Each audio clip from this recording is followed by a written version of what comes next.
Alright, so quick update on how I am holding these latched to the ceiling so they stop falling out as they have been. These two aren't too bad, but I'm just going to do it to all of them.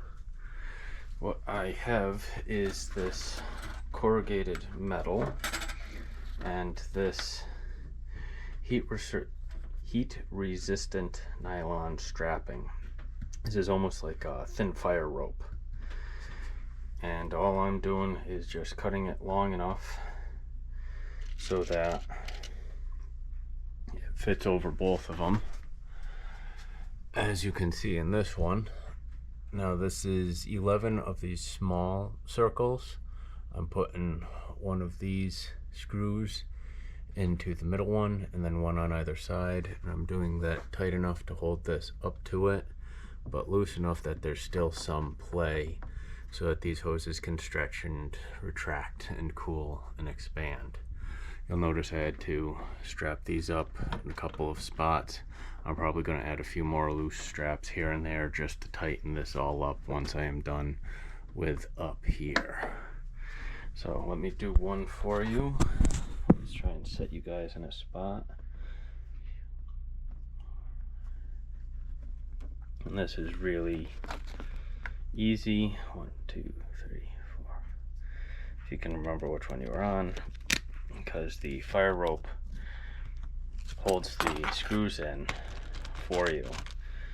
The reason I'm not doing straight metal is I don't want the metal touching the pipe and potentially cutting into it while it expands and contracts and has tension on it. And I don't think that the fire rope alone being held in with screws would hold on properly and stay in. So let me try and balance you someplace. Where do I want to put you?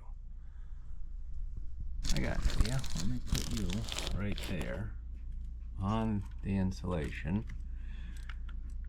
And if you'll notice, I'm doing it about an inch away from the aluminum. That way I can keep a closer eye on everything. I can maintenance everything really easy.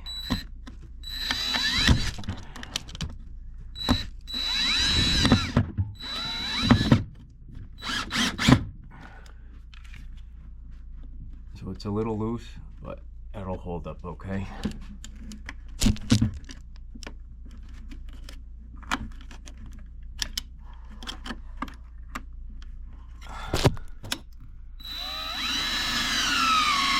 And that tightened in quite nicely. Again, plenty of wiggle room.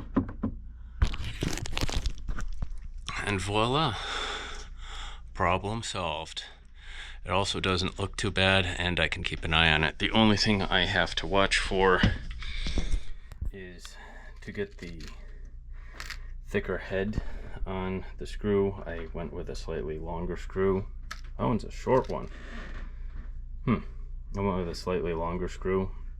So if I ever redo the flooring, I might have to contend with just a little bit of a tip sticking out through the subflooring into the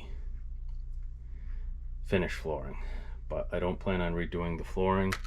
I just need to sand and resurface and finish it once I'm done with this. Might be sometime this summer, depending on how busy I get.